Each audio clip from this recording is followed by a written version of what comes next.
अस्सलाम वालेकुम। जनाब, हमारी कॉस्ट एंड मैनेजमेंट अकाउंटिंग में डिस्कशन चल रही थी कॉस्ट क्लासिफिकेशन के ऊपर।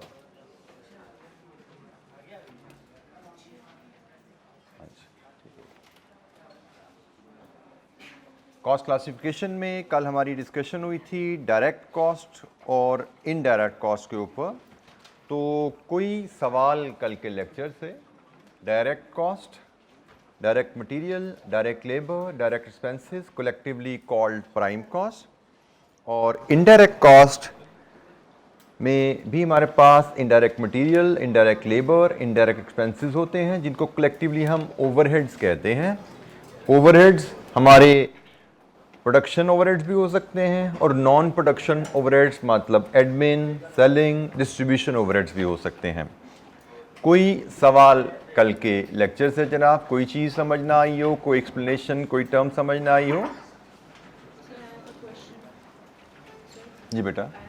जी जी। एक्टिविटी में जो था हमारे पास फर्स्ट वाली एक्टिविटी में there is a point salary of factory security guard. जी, salary of factory security guard. इसमें हमने प्रोडक्शन कंसीडर किया था ना, लेकिन अगर एक फैक्ट्री है जिसका कोई गोडाउन नहीं है और वो अपनी फैक्ट्री में ही साइड पे एज अ स्पेयर स्पेस जो है वो अपनी प्रोडक्ट्स रखते हैं, तो फिर ये सेलिंग में भी आएगा? Security guard not necessarily inventory godowns की सिक्योरिटी के लिए होता है। सिक्योरिटी गार्ड प्रेमिसेस की सिक्योरिटी के लिए होता है जनरली, ठीक है। वो आपकी जो आप प्लांट एंड मशीनरी है, जो आपकी प्रोडक्शन हो रही है, उसकी पिलफरेज को एसेट की सेफ गार्ड के लिए अवेलेबल होता है प्रेमिसेस की सिक्योरिटी के लिए। आपकी स्टोरेज फैक्ट्री के अंदर है, आपकी स्टोरेज फैक्ट्री के बाहर है, there will be a security guard available at the gate of the factory, ठीक है। तो जो फैक्ट्री के गेट पे सिक्योरिटी गार्ड है उसकी salary will be regarded as the production cost, क्योंकि हमने एक बड़ा सिंपल सा असूल रखा। फैक्ट्री प्रेमिसेस, प्रोडक्शन प्रेमिसेस जो हमारा है उसमें जितने भी कॉस्ट इनकर हो रही हैं वो प्रोडक्शन फंक्शन को सपोर्ट करने के लिए इनकर हो रही हैं, ठीक है। And they will be regarded as production cost. वो सिक्योरिटी गार्ड की सैलरी है, वो प्रोडक्शन फैक्ट्री मैनेजर की सैलरी है, वो फैक्ट्री सुपरवाइज़र की सैलरी है, वो फैक्ट्री में जो अगर स्टोर कीपर है जो स्टोर रॉ मटेरियल वसूल कर रहा है, जो रॉ मटेरियल प्रोडक्शन हॉल को इशू कर रहा है, जो प्रोडक्शन हॉल से फिनिश गुड्स लेके मैनेज कर रहा है, इन्वेंट्री मैनेज कर रहा है, उसकी सैलरी प्रोडक्शन प्रेमिसेस में ही काउंट होगी, प्रोडक्शन फंक्शन में ही काउंट होगी उसकी सैलरी। जी बेटा।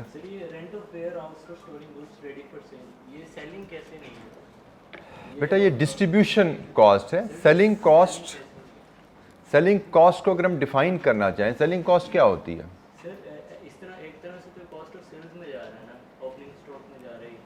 नहीं बेटा, वेयर हाउस की कॉस्ट ओपनिंग स्टॉक में नहीं जा रही होती, ठीक है। जो इन्वेंट्री की कॉस्ट है वो आपकी कॉस्ट ऑफ सेल में जा रही है।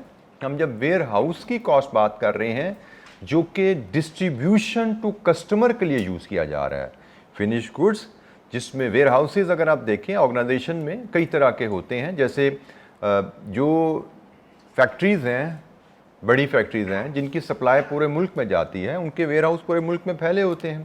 फॉर एग्जांपल एक कराची में फैक्ट्री है, वो सारा KPK में भी सप्लाई करते हैं, वो पंजाब में भी सप्लाई करते हैं। तो वो फैक्ट्री का वेयर हाउस, एक वेयर हाउस पेशावर में शायद होगा, एक वेयर हाउस में भी लाहौर में होगा।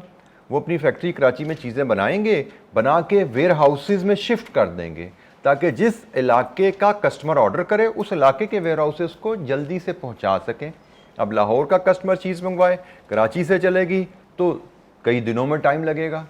KP का कस्टमर मंगवाए, कराची से गुड्स चलेगी, टाइम लगेगा। तो डिस्ट्रीब्यूशन को स्मूथ करने के लिए फिनिश गुड्स को आप कस्टमर के इलाके के करीब प्लेस कर देते हैं for distribution purposes.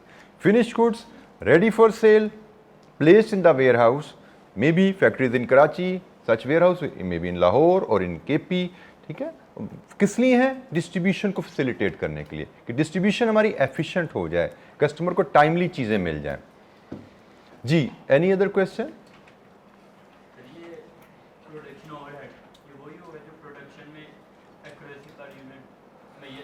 Ji, production cost है और पर यूनिट एक्यूरेसी से मेजर नहीं हो सकती, ठीक है, उसको हम प्रोडक्शन ओवरहेड कहेंगे। Indirect production cost will be called production overhead, जैसे रेंट है, जैसे इलेक्ट्रिसिटी है, जैसे फैक्ट्री सुपरवाइजर की सैलरी है, जैसे लुब्रिकेशन ऑयल है मशीन्स का, ये सारे आपके प्रोडक्शन ओवरहेड्स की मिसालें हैं। जी, एनी अदर क्वेश्चन, कोई और सवाल?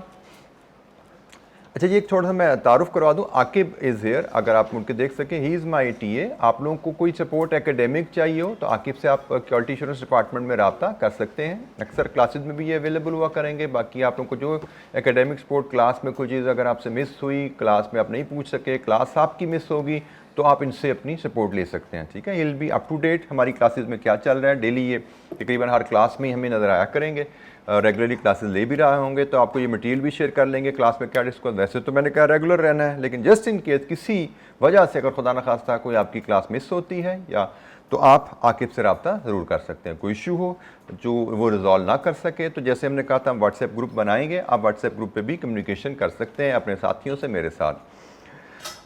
अच्छा जी, बल्कि आगे चलने से पहले व्हाट्सएप ग्रुप की मैंने बात की, तो वो मामला भी थोड़ा सा हम हल कर लें।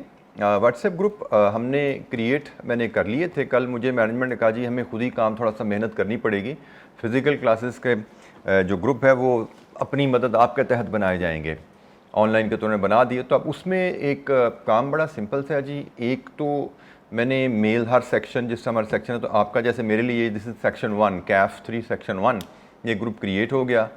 आकिब को इस सेक्शन में मैंने ऐड कर लिया। अब आप लोगों से जो मैंने कहना है कि आप सब लोग अपना जो एक मैं आकिब का नंबर आपको दूंगा, आपने CAF 3 सेक्शन 1 लिख के आकिब को आपने एक मैसेज करना है। ठीक है, तो आप क्या मैसेज करेंगे कि आकिब को, आकिब का नंबर क्या है? पहले आकिब मुझे अपना नंबर बोलें बेटा। 0317 44 60 501। ये जी आकिब का नंबर है। ये इसमें थोड़ा सा एक ये सिर्फ मेल स्टूडेंट्स आकिब को इस नंबर पे मैसेज करेंगे। अपने साथ आपने सिर्फ लिखना होगा CAF 3 और बैच 1। ये आप CAF 3 बैच 1 लिख के इस नंबर पे व्हाट्सएप करेंगे आप आकिब को, तो आकिब आपको इनवाइट वाया लिंक भेज देगा। आकिब ठीक है, अगर आपको नहीं पता मुझसे पूछ लीजिएगा, आई गाइड यू कि आपने वो कैसे भेजना है। तो ये आप फिर उस ग्रुप को ज्वाइन कर सकोगे उस लिंक के थ्रू। फीमेल में मैं चाहूँगा कि एक फ़ीमेल एडमिनिस्ट्रेटर कोई मुझे एक वॉलंटियर करें, मुझसे अपना नंबर शेयर कर लें, उनको मैं ऐड कर लूँगा। वो एडमिनिस्ट्रेटर फिर फीमेल्स में अपना नंबर शेयर कर लें, ताकि वो अलहदा से ग्रुप होगा फीमेल्स का, तो वो उसी तरह यही काम जो आकिब करेगा मेल के ग्रुप्स में, वही एक फ़ीमेल वॉलंटियर कर लेंगी फ़ीमेल के ग्रुप्स में। तो वॉलंटियर बेटा आप एक काम कीजिए, इसमें पहले पेज पे मुझे अपना नाम और नंबर लिख के मुझे दे दीजिए, फिर मैं आपको इसको लिंक भेज दूंगा, आपको ऐड कर दूंगा ग्रुप में। तो ये जी हमारी आज इंशाअल्लाह ग्रुप्स हमारे बन जाएंगे। CAF 3 1 ये लिख के आप भेजिएगा ताकि आपको अप्रोप्रिएट ग्रुप का लिंक आ जाए। अच्छा जी, थैंक यू। दोबारा अब हम आते हैं जी स्टडीज़ की तरफ। लीजिए जी, यहाँ तक हमारी बात हुई थी डायरेक्ट इनडायरेक्ट कॉस्ट में। कोई क्वेश्चन, कोई इशू जी? अच्छा जी, थोड़ी सी एक्टिविटीज़ करते हैं ताकि अगर कोई हमें कोई कमी पेशी है तो ये हमारी निकले। मज़ीद हमारे पास कुछ एक्टिविटीज़ हैं। Which of the following would be classed as indirect labour? इनमें से इनडायरेक्ट लेबर कौन सी है? Assembly worker. असेंबली वर्कर क्या होता है? जो प्रोडक्ट को जोड़ रहा है, प्रोडक्ट के पीसीस को जोड़ रहा है, असेंबल कर रहा है, ये तो डायरेक्ट वेजेस होती हैं। Store assistant in factory store. Store assistant direct indirect? Indirect, क्योंकि ये प्रोडक्ट बनाने पे काम नहीं कर रहा, ये तो स्टोर में जो इन्वेंट्री आइटम्स हैं, जो आपके रॉ मटेरियल है, मे बी स्टोर्स के पुर्जे हैं, उनको संभाल रहा है, ये तो इनडायरेक्ट है। प्लास्टरर इन अ बिल्डिंग कंपनी।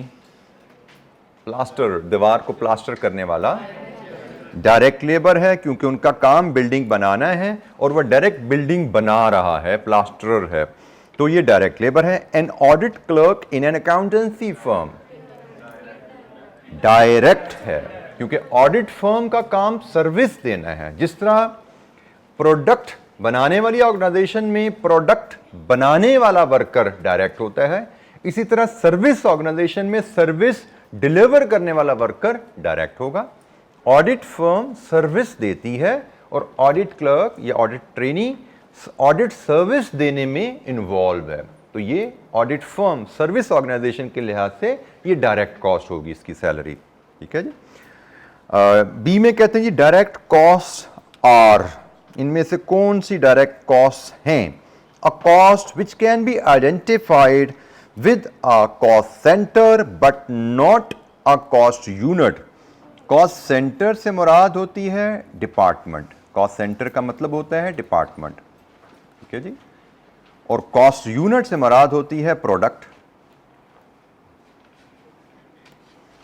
तो अब हम दोबारा पढ़ते हैं इन मीनिंग्स के साथ। अ कॉस्ट, डायरेक्ट कॉस्ट कौन सी है? A cost which can be identified with a cost centre but not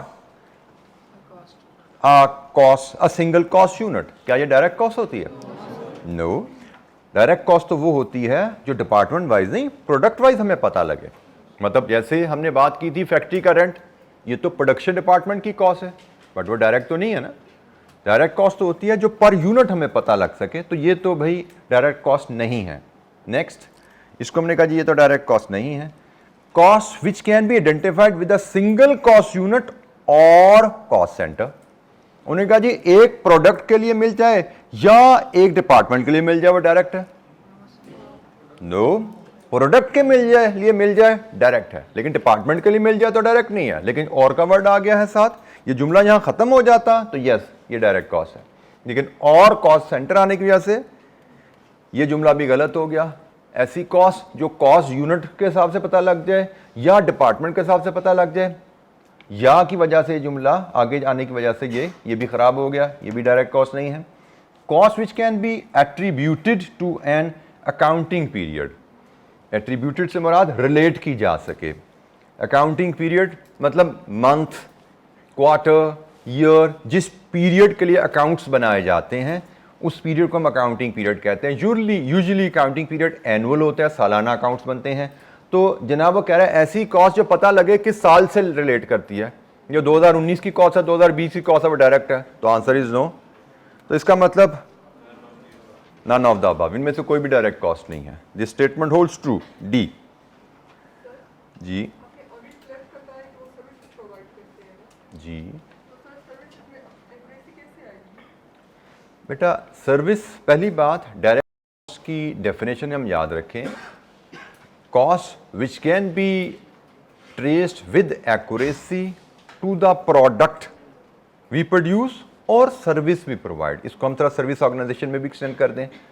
cost unit, आप जब प्रोडक्ट बना के बेच रहे हैं तो आपकी कॉस्ट यूनिट प्रोडक्ट्स हैं जो आप बना रहे हैं, जैसे हम डेस्क की मिसाल लेके चल रहे थे। जब आप सर्विस ऑर्गेनाइजेशन में हैं तो आप क्या बेच रहे हैं? आप सर्विस बेच रहे हैं, और वो सर्विस क्या है? ऑडिट में जी हम क्लाइंट ए का ऑडिट कर रहे हैं, तो क्लाइंट ए की ऑडिट की कॉस्ट जो एक्यूरेसी से मेजर की जा सकती है वो डायरेक्ट कॉस्ट है। फॉर एग्जांपल, ऑडिट कैसे काम करते हैं कि आप एक ऑडिट टीम बनाते हैं, 1 2 3 लोग हैं जी, ये 3 लोग क्लाइंट ए का ऑडिट करेंगे जाके। अब उन 3 लोगों की कॉस्ट गेज करना कि उन्होंने कितना टाइम स्पेंड किया क्लाइंट पे, can that not be measured with accuracy? Direct cost है ना। मैं client A is my cost unit, मैं क्लाइंट ए का ऑडिट डिलीवर कर रहा हूं, क्लाइंट ए की ऑडिट की कॉस्ट मेजर करना विद एक्यूरेसी। 3 स्टाफ मैंने डिप्यूट किए हैं, उन 3 स्टाफ मेंबर्स ने कितना टाइम लगाया क्लाइंट ए पे और उस टाइम की कॉस्ट क्या है? Can we measure that with accuracy? The answer is yes. So this is a direct cost. जो ऑडिट स्टाफ डिप्यूट हुआ, जिसने 3 हफ्ते लगाए या 1 महीना लगाया, 1 महीना एक्सक्लूसिवली उन्होंने क्लाइंट ए का ही काम किया है, तो उनकी कॉस्ट गेज करना, क्लाइंट ए की कॉस्ट ऑडिट कॉस्ट में उसको शामिल करना मेरे लिए बड़ा आसान है, की जा सकती है, ठीक है। लेकिन फिर होगा क्या? क्लाइंट पे गए 1 महीने के लिए, उन्होंने काम किया, उसके बाद वो ऑफिस आ गए। ऑफिस में आए तो ऑफिस की एनवायरनमेंट में बैठ के उन्होंने, ऑफिस के कमरों में बैठ के जहां पे 10 और क्लाइंट्स के ऑडिट हो रहे हैं, वहां पे उन्होंने मजीद काम किया, पार्टनर से मीटिंग्स की, कुछ प्रिंट्स लिए। ये अब शेयर्ड कॉस्ट है, इसको एक्यूरेटली मेजर नहीं किया जा सकता, क्योंकि ऑफिस में मेरे ऑफिस का किराया है, उसमें तो 10 क्लाइंट्स का, 20 क्लाइंट्स का ऑडिट चल रहा है इस वक्त, वो काम नहीं हो सकता। लेकिन जो स्टाफ डिप्यूट हुआ क्लाइंट पे, जिसने स्टाफ पे जाकर काम किया, वो तो भाई क्लाइंट ए का काम कर रहे हैं, लेकिन मेरे ऑफिस में जो चीज़ें चल रही हैं वो तो 10 या 20 क्लाइंट्स की चीज़ें चल रही हैं। तो ऑफिस के खर्चे ऑफिस में पियंस हैं, जो मेरे ऑफिस में पियंस हैं जिनकी सैलरी मैं दे रहा हूँ, वो मेरे उस स्टाफ को चाय भी पिला रहा है जो क्लाइंट ए का ऑडिट करके आया है। मेरे ऑफिस में एयर कंडीशनिंग है जो जिससे वो बेनिफिट उठा रहे हैं वो बच्चे, तो वो एयर कंडीशनिंग कॉस्ट, पीएन की कॉस्ट वो डायरेक्टली एक्यूरेटली मैं मेजर नहीं कर सकता क्लाइंट ए के हिस्से कितनी जाएगी, लेकिन उस स्टाफ की कॉस्ट क्लाइंट ए के लिए मेजर करना आसान है, वो डायरेक्ट है क्योंकि वो काम सिर्फ क्लाइंट ए का कर रहे हैं। और अगर बाय द वे स्टाफ अगर क्लाइंट ए के साथ क्लाइंट बी का काम भी कर रहा है, फिर भी एक्यूरेटली मेजर होती हैं चीजें कि हम स्टाफ से कहते हैं आप अपना आवरली रिकॉर्ड रखिए। आप एक दिन में 8 घंटे काम करते हैं, बताइए 8 घंटे में से 6 घंटे ए के लिए काम किया, 2 घंटे बी के लिए काम किया, तो फिर भी एक्यूरेटली मेजर हो गया, क्योंकि स्टाफ की कॉस्ट को हम आसानी से एलोकेट कर सकते हैं अगर हम स्टाफ के टाइम का रिकॉर्ड रख रहे हैं कि स्टाफ ने कितना टाइम किस क्लाइंट को सर्व किया। तो स्टाफ की कॉस्ट, ऑडिट क्लर्क की cost is direct cost in service organisation. जी, एनी अदर क्वेश्चन?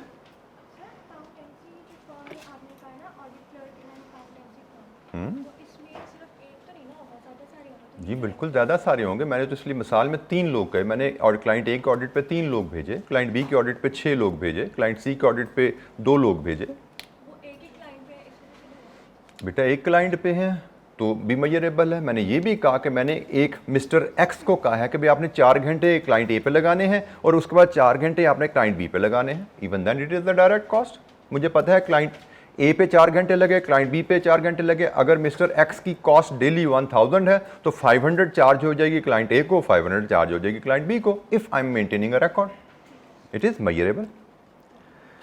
तो cost which can be measured with accuracy, तो ये क्लाइंट की, ये ऑडिट क्लर्क की cost can be measured with accuracy, किस क्लाइंट पे कितना टाइम सब हुआ। अच्छा जी, classification by nature and function, एक और एक्टिविटी देखते हैं। इसमें हमें डिफरेंट कॉस्ट दी गई हैं। पहले हमने इसको क्लासिफाई करना है कि ये डायरेक्ट है या इनडायरेक्ट है, और अगर इनडायरेक्ट है तो किस कैटेगरी ऑफ ओवरहेड में जाती है, क्योंकि इनडायरेक्ट कॉस्ट को हम ओवरहेड्स कहते हैं। अगर डायरेक्ट कॉस्ट होगी तो डेफिनेटली वो ओवरहेड नहीं है, नॉट एप्लीकेबल आ जाएगा। 1 बाय 1। प्रोडक्शन सुपरवाइजर की सैलरी डायरेक्ट है इनडायरेक्ट है? प्रोडक्शन सुपरवाइजर प्रोडक्ट नहीं बनाता, प्रोडक्शन कॉस्ट जरूर है बट डायरेक्ट कॉस्ट नहीं है, ये इनडायरेक्ट कॉस्ट है। हाँ, इनडायरेक्ट कॉस्ट है तो ये प्रोडक्शन के ओवरहेड्स हैं। ओवरहेड्स को मैंने OH से एब्रीवेट कर दिया। प्रोडक्शन सुपरवाइजर सैलरी और सैलरी ऑफ फैक्ट्री सुपरवाइजर, बेटा प्रोडक्शन सुपरवाइजर जो है फैक्ट्री सुपरवाइजर ही कहलाया ना। फैक्ट्री सुपरवाइजर प्रोडक्शन सुपरवाइजर एक ही बात है शायद। प्रोडक्शन सुपरवाइजर या फैक्ट्री सुपरवाइजर अल्टरनेटिव टर्मिनोलॉजी है, क्योंकि हम प्रोडक्शन कॉस्ट और फैक्ट्री कॉस्ट एक ही बात समझते हैं। मैं आपको ये समझाता आ रहा हूँ कि फैक्ट्री में जो खर्चे हो रहे हैं उनको प्रोडक्शन कॉस्ट ही होते हैं। तो प्रोडक्शन सुपरवाइजर, फैक्ट्री सुपरवाइजर, थोड़ा सा आप कह सकते हैं अल्टरनेटिव के तौर पर टर्म ये यूज हो जाती हैं। दोनों का काम प्रोडक्शन फंक्शन को सुपरवाइज करना है, क्योंकि फैक्ट्री में प्रोडक्शन फंक्शन ही परफॉर्म हो रहा होता है प्राइमरीली। तो फैक्ट्री सुपरवाइजर है या प्रोडक्शन सुपरवाइजर है, एक ही बात है हमारे लिए, वो प्रोडक्शन कॉस्ट है और इनडायरेक्ट कॉस्ट है। Accounts manager salary direct indirect? Indirect. And admin overheads. Depreciation of delivery van indirect. And selling and distribution overhead कह लें या सेलिंग एंड डिस्ट्रीब्यूशन ओवरहेड कह सकते हैं, अगर एक वर्ड देना है तो डिस्ट्रीब्यूशन ओवरहेड्स है। Depreciation of plant and equipment indirect है, और ये प्लांट प्रोडक्शन में इस्तेमाल होता है, ये प्रोडक्शन ओवरहेड्स हैं। Wages of production worker, production worker की सैलरीज, ये बिल्कुल डायरेक्ट हैं, और जब ये डायरेक्ट हैं तो ये फिर ओवरहेड्स नहीं है। ठीक हो गया जी। किसी पॉइंट की लॉजिक समझ ना आए पूछना है, हमारा मकसद यहाँ पे इन चीज़ों को नोट करना नहीं है, इनको समझना है। प्रिंसिपल जो हमने सीखे हम उनकी एप्लीकेशन यहाँ कर रहे हैं। जी बेटा।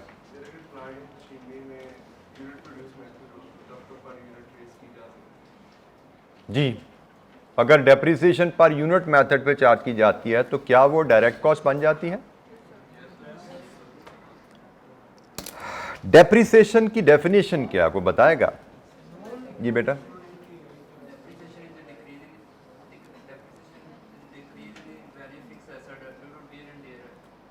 Is it an accurate decrease or it is an estimated decrease? Depreciation is an estimated cost.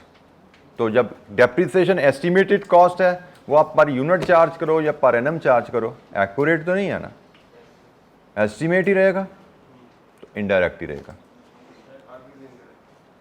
Depreciation is always indirect, क्योंकि हमने डायरेक्ट कॉस्ट की डेफिनेशन में एक वर्ड बोला एक्यूरेटली मेजर की जा सके। डेप्रिसिएशन एक्यूरेटली मेजर नहीं की जाती, डेप्रिसिएशन एस्टिमेटेड बेसिस पे चार्ज की जाती है कि हम 1 लाख की मशीन ली, हम उसको 10 साल अंदाजन इस्तेमाल करेंगे, तो उसकी कॉस्ट को 10 साल में तकसीम कर दो। और मशीन हो सकता है हमें 8 साल बाद फेंकनी पड़ जाए, हो सकता है 12 साल चल जाए, हमने अंदाजा लगाया हम उसको 10 साल इस्तेमाल करेंगे, तो उसकी कॉस्ट को हम 10 साल में तकसीम करने चल पड़े हैं। Estimate, depreciation is always an estimated cost. जी बेटा,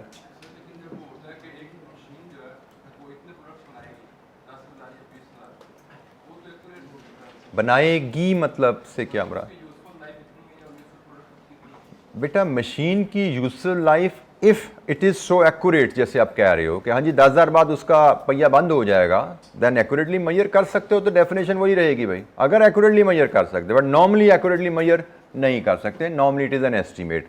कहा जाता है जैसे आपको गाड़ी को खरीदो, वारंटी दी जाती है जी 5 साल या 1.5 लाख किलोमीटर। कल ये किसी गाड़ी के मेरे ESPN पे देख रहा था, ऐड आया हुआ था जी 1.5 लाख 5 साल या 1.5 लाख किलोमीटर चलेगी वारंटी है। इसका ये तो नहीं कि 1.5 लाख बाद गाड़ी का इंजन सीज हो जाएगा, फिर रिपेयर कराओ फिर चल पड़ेगा।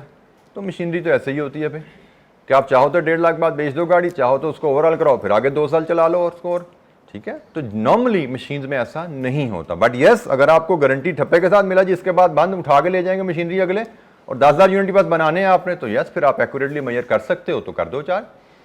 क्राइटेरिया, असूल, मैं फिर कह रहा हूं आपने ये नहीं याद रखना कि भाई डेप्रिसिएशन डायरेक्ट है या डेप्रिसिएशन इनडायरेक्ट है, क्राइटेरिया पे मेजर करो। क्राइटेरिया क्या है? If it can be measured with accuracy per unit तो डायरेक्ट है। अब आपको कोई ऐसी स्टेटमेंट उसने ऐसी कॉस्ट दे दी है जो नॉर्मली इनडायरेक्ट होती है, जैसे डेप्रिसिएशन नॉर्मली इनडायरेक्ट है, लेकिन उसने ऐसी कहानी डाल दी है कि क्वेश्चन में स्टेटमेंट ऐसी दे दी है जिससे आपको पता लग रहा है यार ये तो एक्यूरेटली मेजर हो रही है, तो आप उसको डायरेक्ट ट्रीट करेंगे। तो हमने किसी चीज को लॉक नहीं करना, लॉक सिर्फ हमारे असूल हैं, एग्जाम्पल्स लॉक नहीं है। एग्जाम्पल्स की स्टेटमेंट हमें बताएगी कि ये जो केस की स्टेटमेंट हमें बताएगी कि ये किस तरफ जाते हैं, डायरेक्ट में जाते हैं, डायरेक्ट में जाते हैं। जैसे मैंने रेंट की मिसाल दी, रेंट आपका पर मंथ है तो इनडायरेक्ट है, लेकिन अगर आपका लैंडलॉर्ड से arrangement rent per unit produced है तो डायरेक्ट बन जाता है। ठीक है,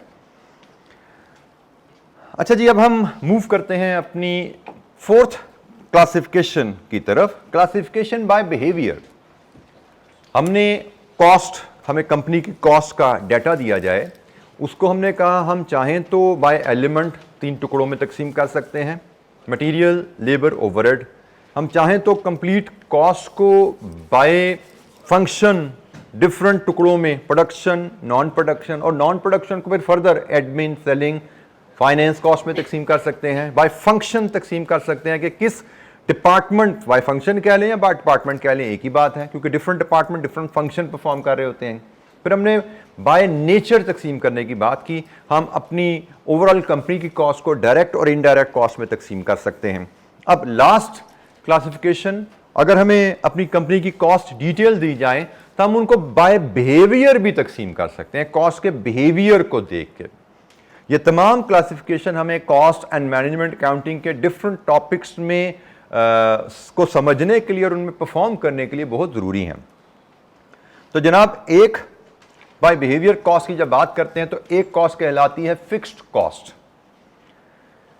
fixed cost is a cost which does not change with the change in activity level, या which remains fixed with the change in activity level। Activity से मुराद हम प्रोडक्शन ले सकते हैं, एक्टिविटी से मुराद हम सेल्स ले सकते हैं। तो ऐसी कॉस्ट जो प्रोडक्शन के ऊपर या नीचे होने से ना बदले, ऐसी कॉस्ट जो सेल्स के बढ़ने या कम होने से ना बदले, that will be cost fixed cost. For example, factory का रेंट, आप फैक्ट्री में 1 यूनिट बनाओ, 100 यूनिट बनाओ, नॉर्मली रेंट पर मंथ होता है, रेंट का उससे कोई ताल्लुक नहीं है, तो rent is a fixed cost. Normally factory manager की सैलरी, फैक्ट्री में 1 यूनिट बने, 100 बने, मैनेजर तो बैठा है, फिक्स्ड कॉस्ट। अकाउंट्स मैनेजर की सैलरी, आप 1 बनाओ, 100 बनाओ, 1 यूनिट बेचो, 1000 बेचो, अकाउंट्स मैनेजर तो पर मंथ सैलरी पे पॉइंट होता है। Fixed cost which does not with the change in activity. हम इसको ग्राफिकली भी यहां पे देख सकते हैं। हमें 2 ग्राफ हमारे पास अवेलेबल हैं। अगर ये लेवल ऑफ एक्टिविटी है, मतलब 0 यूनिट्स से 1000 यूनिट्स, 2000 यूनिट्स, लेकिन total cost is the same. आप 0 यूनिट बना रहे हो तो भी फैक्ट्री का किराया जा रहा है, आप 1000 यूनिट बना रहे हो तो भी से, ये हम कहते हैं जी, ये से फिगर जो है यहाँ पे डॉलर की जगह हम रुपीज़ अपनी करेंसी लाते हैं, ये रुपीज़ में सपोज ये 100,000 है। आप 0 यूनिट बनाओ तब भी 1 लाख किराया है, 1000 यूनिट बना रहे हो तब भी 1 लाख किराया है, 2000 यूनिट बना रहे हो तब भी 1 लाख किराया है। तो किराया कांस्टेंट चल रहा है। This is fixed cost. Production बढ़ाते जाओ, कॉस्ट नहीं बदल रही, प्रोडक्शन कम कर लो, कॉस्ट नहीं कम हो रही, फिक्स्ड कॉस्ट। फिक्स्ड कॉस्ट के बिहेवियर को कॉस्ट पर यूनिट के अंदाज में भी देखा जा सकता है। 1 लाख कॉस्ट है और आप 1000 यूनिट बना रहे हो तो आपकी कॉस्ट पर यूनिट कितनी आएगी? 1 लाख बटा 1000, 100।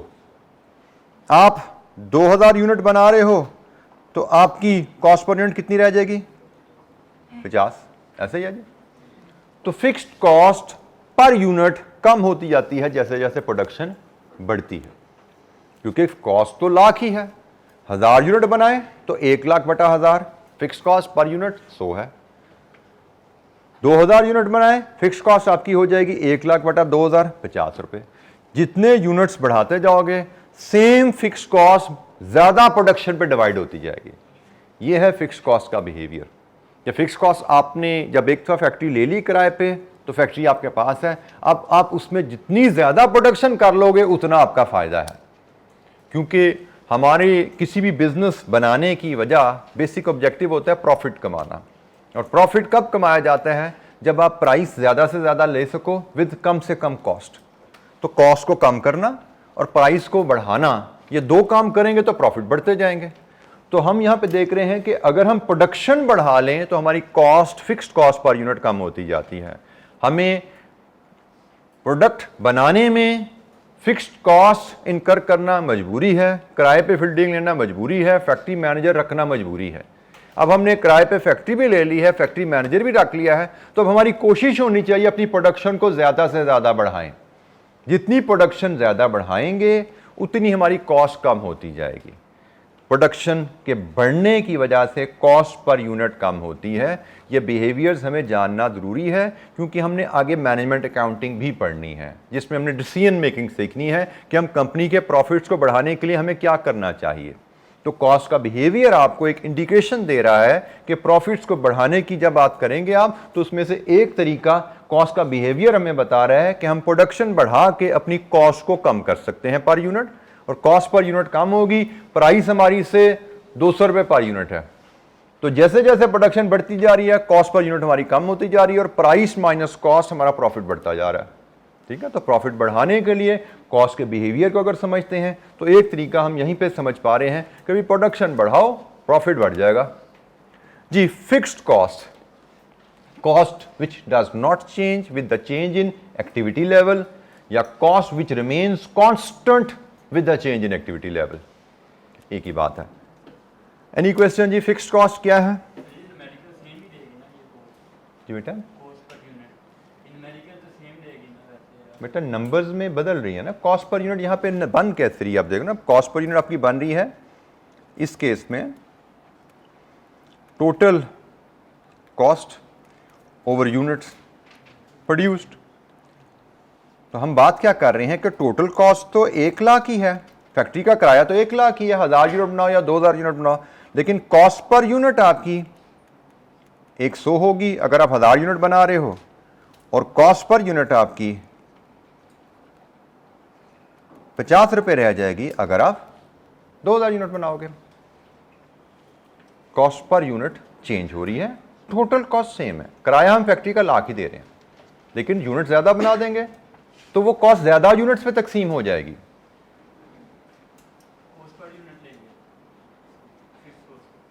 बेटा फिक्स्ड कॉस्ट टोटल 1 लाख है, फिक्स्ड कॉस्ट पर यूनिट इस तरह कैलकुलेट की जा सकती है और ये बदलती जाती है प्रोडक्शन के बदलने से। फिक्स्ड कॉस्ट पर यूनिट बदलेगी, ग्राफ से पता लग रहा है। Fixed cost per unit production बदलने से बदलती है, but fixed cost total same रहती है। टोटल फिक्स्ड कॉस्ट सेम है, किराया फैक्ट्री का सेम है, लेकिन उसी किराए में आप 1000 यूनिट बना रहे हो, उसी किराए में आप 2000 यूनिट बना रहे हो, तो रेंट पर यूनिट तो कम होता जाता है ना प्रोडक्शन बढ़ने के साथ। ये हम बात करें, हम फिक्स टोटल कॉस्ट का बिहेवियर भी देख रहे हैं और हम कॉस्ट पर यूनिट का बिहेवियर भी देख रहे हैं। फिक्स कॉस्ट टोटल कॉस्ट का बिहेवियर क्या है, फिक्स कॉस्ट पर यूनिट का बिहेवियर क्या है। इसी तरह हम वेरिएबल कॉस्ट को भी समझते हैं। वेरिएबल कॉस्ट बिल्कुल उलट है। वेरिएबल कॉस्ट जो वेरी करती है, जो चेंज होती है प्रोडक्शन के साथ। प्रोडक्शन बदलती है, वेरिएबल कॉस्ट बदलती है। जैसे ये डेस्क की वर्कशॉप में ये जो लकड़ी है, ये वेरिएबल कॉस्ट है। जितने ज़्यादा डेस्क बनाएंगे उतनी ज़्यादा लकड़ी इस्तेमाल होगी, जितने ज़्यादा डेस्क बनाएंगे उतनी ज़्यादा वर्कर्स को सैलरी देनी पड़ेगी, क्योंकि आप सैलरी पर यूनिट देते हो। ठीक है, ये वेरिएबल कॉस्ट की मिसाल है। जितनी ज़्यादा प्रोडक्शन करोगे उतनी ज़्यादा मशीनरी चलेगी, उतनी ज़्यादा मशीनरी में लुब्रिकेशन ऑयल यूज़ होगा, वेरिएबल कॉस्ट है। ठीक है, सो वेरिएबल कॉस्ट की डेफिनेशन क्या है, कॉस्ट विच चेंजेस, हर नए यूनिट के साथ एडिशनल कॉस्ट वेरिएबल कॉस्ट है।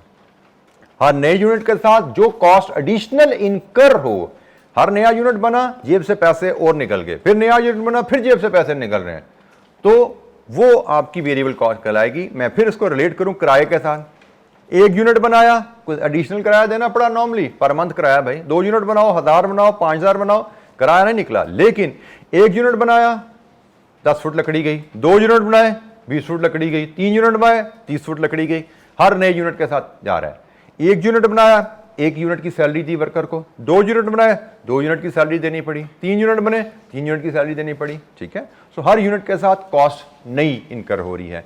तो हर नए यूनिट के साथ अगर जेब से नए पैसे निकल रहे हैं, एडिशनल पैसे निकल रहे हैं, तो जिस हेड में वो निकल रहे हैं वो वेरिएबल कॉस्ट कहलाती है। The variable costs are the costs that tend to vary in total with the level of activity. एक यूनिट की तनख्वाह अगर हम वर्कर को 1000 रुपया देते हैं, 1 यूनिट बनाएंगे तो वेजेस विल बी 1000, 2 यूनिट बनाएंगे तो total wages will be 2000, 3 unit बनाएंगे टोटल वेजेस विल बी 3000। ठीक है जी, हर एडिशनल यूनिट के साथ टोटल कॉस्ट अगर बढ़ती जा रही है तो ये वेरिएबल कॉस्ट है। वेरिएबल कॉस्ट का बिहेवियर अगर आप देखना चाहें प्रोडक्शन के साथ, तो ये जनाब वेरिएबल कॉस्ट का बिहेवियर है। जैसे जैसे प्रोडक्शन बढ़ रही है वैसे वैसे टोटल वेरिएबल कॉस्ट बढ़ती जा रही है। लेकिन वेरिएबल कॉस्ट पर यूनिट की बात करें तो variable cost per unit constant रहती है। पहले यूनिट की तनख्वाह 1000, दूसरे यूनिट की तनख्वाह फिर 1000, तीसरे यूनिट की तनख्वाह फिर 1000, तो पर यूनिट हर नए यूनिट के लिए अलहदा 1000 आपको पे करना पड़ता है। वेरिएबल कॉस्ट टोटल, पहला यूनिट 1000, दूसरा यूनिट टोटल लेबर कॉस्ट 2000 होगी, तीसरा यूनिट, चलिए मैं अगर यहां पे वैल्यू डाल दूं, 1 यूनिट है 1000 आपने वेजेस पे की, 2 यूनिट बनाए आपने वेजेस 2000 पे की, आपने 3 यूनिट बनाए आपने वेजेस 3000 रुपए पे की। टोटल वेजेस आपकी बढ़ती जा रही हैं जैसे जैसे प्रोडक्शन बढ़ी है, टोटल कॉस्ट। लेकिन कॉस्ट पर यूनिट तो 1000 ही पे कर रहे हो ना आप 1 यूनिट बनाओ उसकी भी 1000 पे की आपने, दूसरा यूनिट बनाई उसकी भी 1000 पे की, तीसरा यूनिट बनाया उसकी भी 1000 पे की। तो वेरिएबल कॉस्ट का बिहेवियर क्या है, टोटल वेरिएबल कॉस्ट जैसे जैसे प्रोडक्शन बढ़ती है बढ़ती जाती है, लेकिन variable cost per unit constant रहती है। हर नए यूनिट की कॉस्ट सेम होती है आपकी। This is the common behaviour जी। Any question? Variable cost, fixed cost and variable cost different तरह की कॉस्ट होती हैं। मैंने वेरिएबल कॉस्ट की मिसाल दी, वर्कर की सैलरी वेरिएबल कॉस्ट, आपकी लुब्रिकेशन ऑयल मशीन का it is a variable cost. और कोई मिसाल वेरिएबल कॉस्ट की जी? Can you think of another example of variable cost? Production में चले जाओ, नॉन प्रोडक्शन में आ जाओ जी बेटा।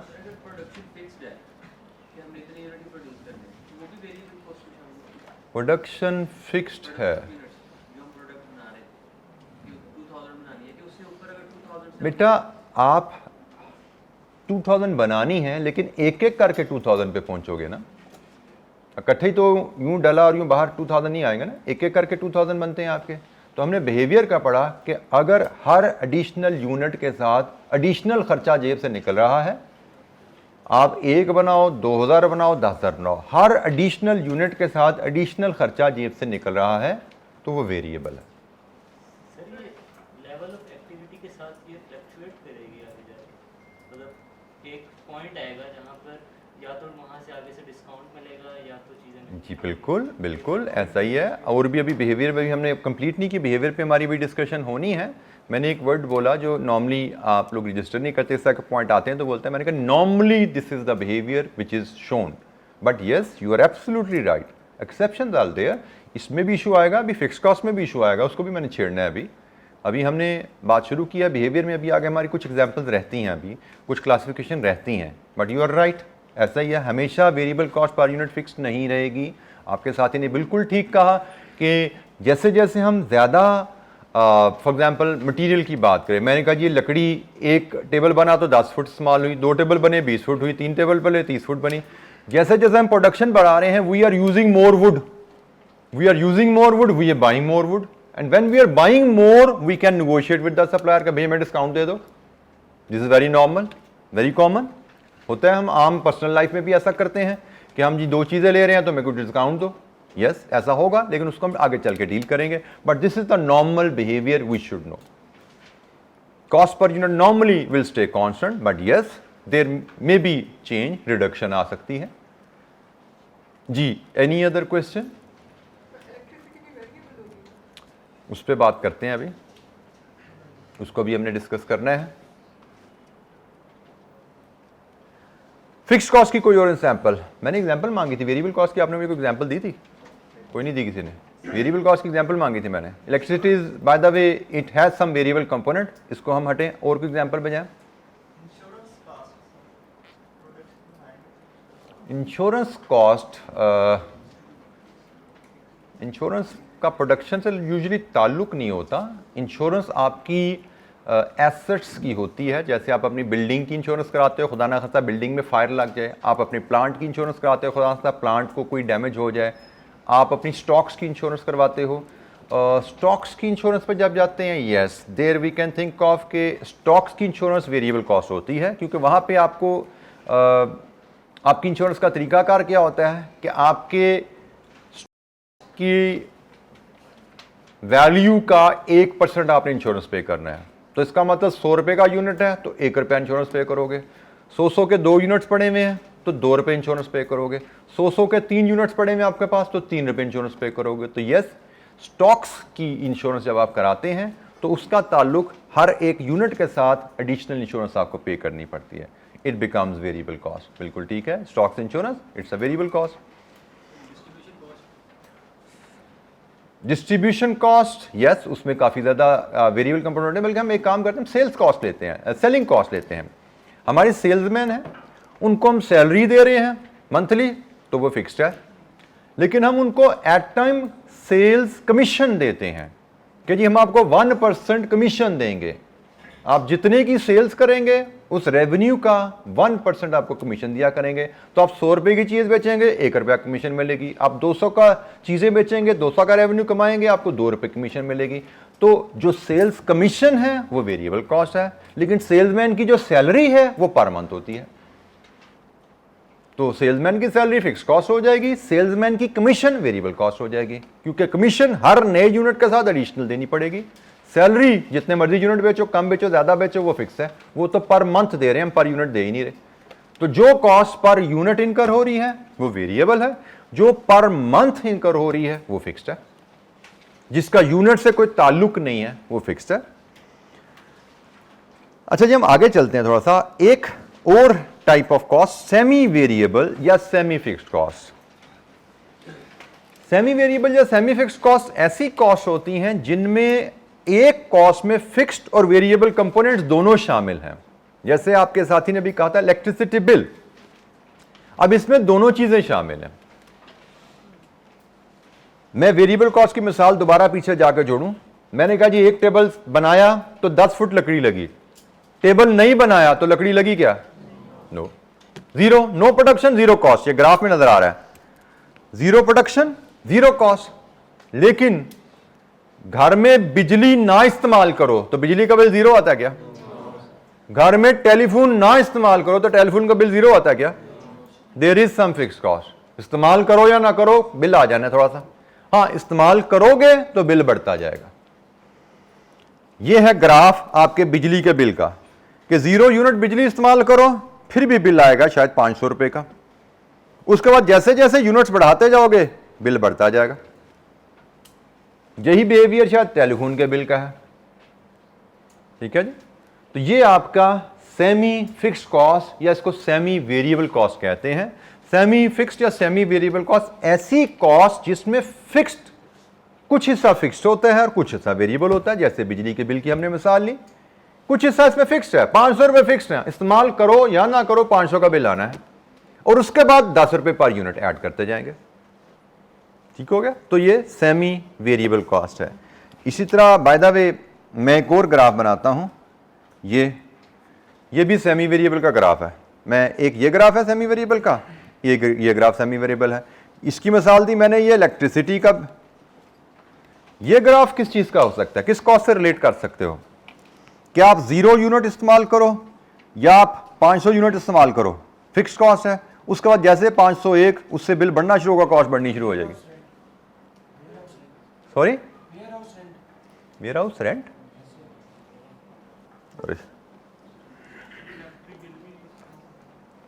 वेयर हाउस रेंट आप पर यूनिट के हिसाब से बढ़ना शुरू हो जाएगा।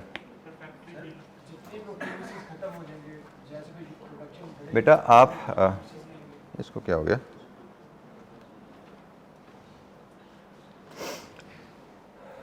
वेयर हाउस रेंट आपने बात थी कि प्रेमिस खत्म हो जाएगा, बढ़ेगा, बट वो इस बिहेवियर के साथ बढ़ेगा। इस पे मेरा क्वेश्चन आता है, शायद वो इस बिहेवियर से शायद नहीं बढ़ेगा जो हमने अभी प्लॉट किया था। लेट मी, कंप्यूटर पता नहीं क्यों रीस्टार्ट हो गया।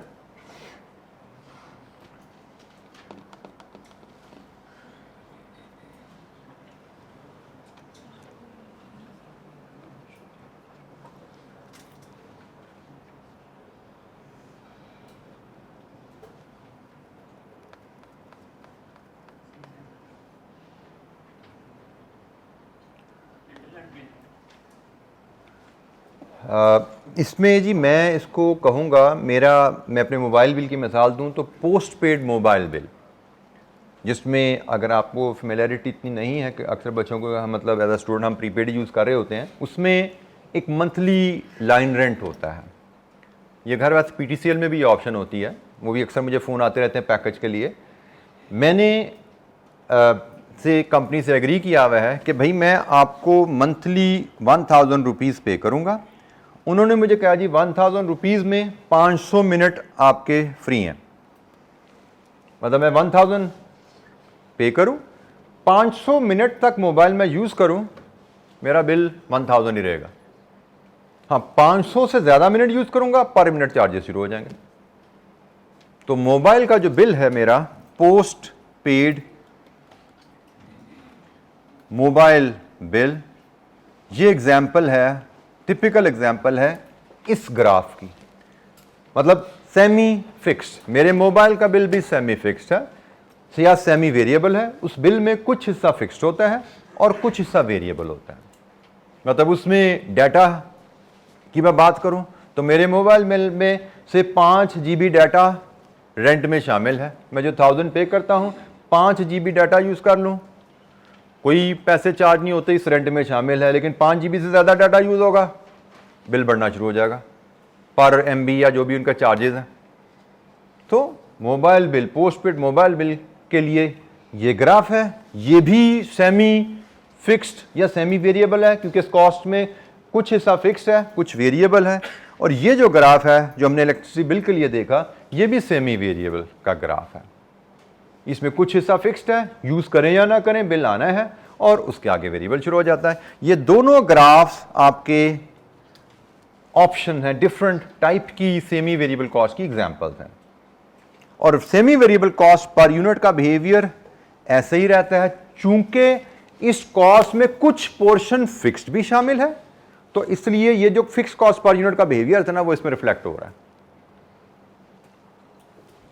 कुछ पोर्शन फिक्स भी शामिल है, तो इसलिए फिक्स कॉस्ट का जो बिहेवियर था कि भाई जैसे जैसे आप यूनिट ज्यादा इस्तेमाल करोगे आपकी कॉस्ट पर यूनिट कम होते जाएगी। जैसे रस देखो जरा, आपका अगर बिजली का बिल 500 यूनिट्स पे फिक्स्ड है, बेशक बिजली इस्तेमाल करो या ना करो 500 बिल आना है, और उसके बाद ₹10 पर यूनिट ये बिल आता है, तो अब आपकी कॉस्ट पर यूनिट का बिहेवियर देखो कैसे चलेगा। आपने 1 यूनिट बिजली इस्तेमाल की 510/1, आपने 2 यूनिट बिजली इस्तेमाल की 510/2, 520/2 सॉरी, आपने 3 यूनिट बिजली इस्तेमाल की 530/3। अब जरा बिहेवियर देखो, ये 510 है, ये कितनी है जी 260, ये कितनी है कितनी जी 143। अब आप बिहेवियर देख लें, आपकी कॉस्ट पर यूनिट का बिहेवियर ये बन रहा है कि पहले आपने 1 यूनिट इस्तेमाल किया, कॉस्ट 510 है, 2 यूनिट इस्तेमाल किए, कॉस्ट 260 पे आ गई, 3 यूनिट इस्तेमाल किए, कॉस्ट आपकी 143 पे आ गई। तो कॉस्ट पर यूनिट का बिहेवियर तकरीबन वही है जो फिक्स कॉस्ट का होता है। जैसे fix cost per unit production बढ़ने से कम होती जाती है, इसी तरह semi variable cost per unit भी प्रोडक्शन बढ़ने से कम होती जाती है। सेमी वेरिएबल या सेमी फिक्स कॉस्ट। 2 एग्जाम्पल मैंने आपसे शेयर की, एक बिजली का बिल, एक telephone bill. There could be many other example. जैसे जैसे आगे चलेंगे डिफरेंट कॉस्ट हमारी सामने आती जाएंगी, तो हम उनको देखते जाएंगे कि भाई ये कौन सी है, ये वेरिएबल है, ये फिक्स्ड है, ये सेमी वेरिएबल या सेमी फिक्स्ड। इसको हम सेमी वेरिएबल भी कहते हैं, इसको सेमी फिक्स्ड भी कहते हैं। मतलब इसमें दोनों टाइप्स की कॉस्ट अवेलेबल हैं, कुछ हिस्सा वेरिएबल है, कुछ हिस्सा फिक्स है। जी एनी क्वेश्चन, कोई सवाल? जी सर इसमें हम वो एग्जांपल ले सकते हैं कि अगर सेलमैन को हम कहें कि जो सेलमैन 500 तक बेचेगा उसे कुछ नहीं कमीशन मिलेगा, जो 500 से ज़्यादा सेल करेगा उसको फिर कमीशन मिलेगा। Exactly, very good example. बिल्कुल ऐसा ही है कि भाई आपकी सैलरी है 10,000 per month, up to 500 units की सेल। हाँ 500 यूनिट से ज़्यादा बचोगे तो पर यूनिट 10 रुपये और मिलेंगे। बिल्कुल ठीक है। जिस बिकम्स देन फिर वेजेस उसकी जो बन जाएंगी, जो सेल्समैन की सैलरी बन जाएंगी, वो सेमी वेरिएबल बन गई। कुछ हिस्सा फिक्स्ड है, यूनिट बेचो या ना बेचो, वो ये वाला ग्राफ बन जाएगा। कभी 500 यूनिट तक सैलरी फिक्स्ड है, उसके आगे सैलरी बढ़नी शुरू हो जाएगी। ठीक है, बिल्कुल ठीक है। ये फिर सेल्समैन सैलरी का ग्राफ भी बन जाता है, मोबाइल बिल का ग्राफ भी है, सेल्समैन सैलरी का ग्राफ भी बन गया अगर उसकी फिक्स प्लस कमीशन है उसके पास। जी एनी अदर कोई क्वेश्चन? जी बेटा।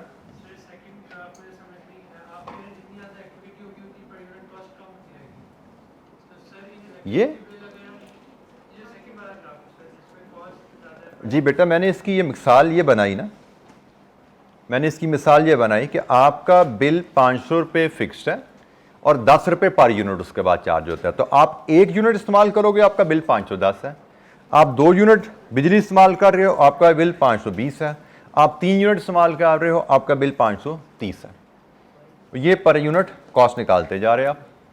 ठीक है, 500 इस्तेमाल करो ना करो आना ही आना है, जितनी इस्तेमाल करोगे 10 रुपये के हिसाब से पर यूनिट चार्ज होता जा रहा है। तो टोटल बिल आपका 510, 520, 530 बन रहा है। तो ये कॉस्ट पर यूनिट का बिहेवियर, ये जो हमने बिहेवियर देखा है, ये ग्राफ इसको रिप्रेजेंट कर रहा है कि जैसे जैसे प्रोडक्शन बढ़ी है वैसे वैसे कॉस्ट पर यूनिट नीचे आ रही है।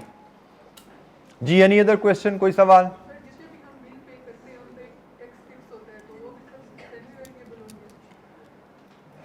टैक्स फिक्स होता है मतलब बेटा वो टैक्स इसमें ही शामिल हो गया ना।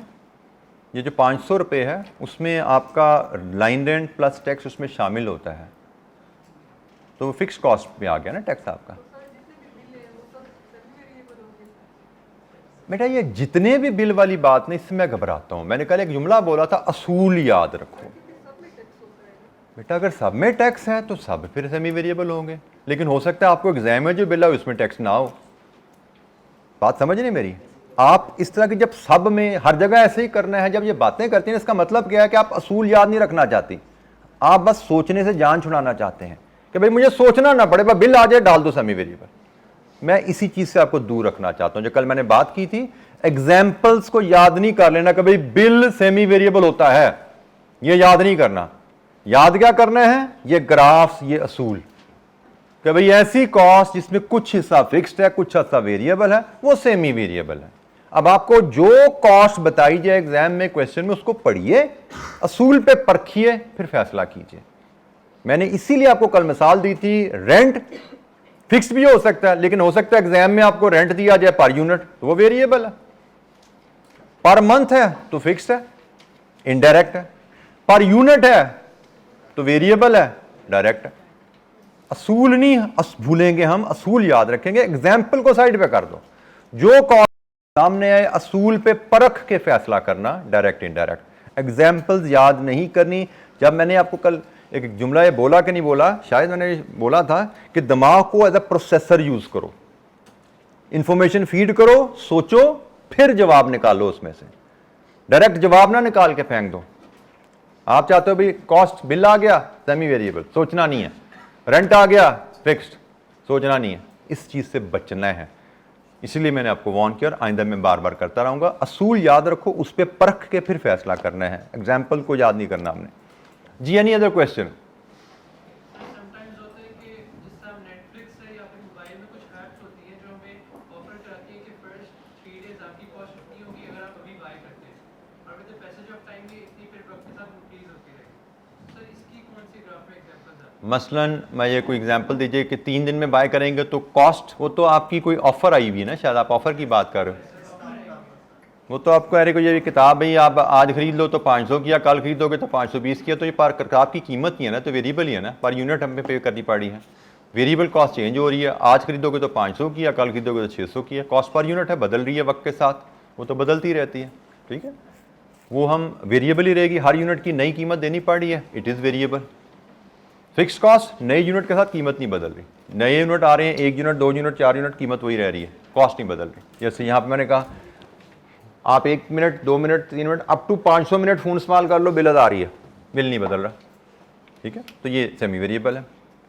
अच्छा जी, आज के लिए इतना ही। बाकी इंशाअल्लाह एक हमारी कैटेगरी कॉस्ट बाय बिहेवियर में रह गई है, उसको कल डिस्कस करेंगे और फिर अपनी डिस्कशन को मज़ीद आगे कैरी करेंगे। Thank you very much. अस्सलाम वालेकुम।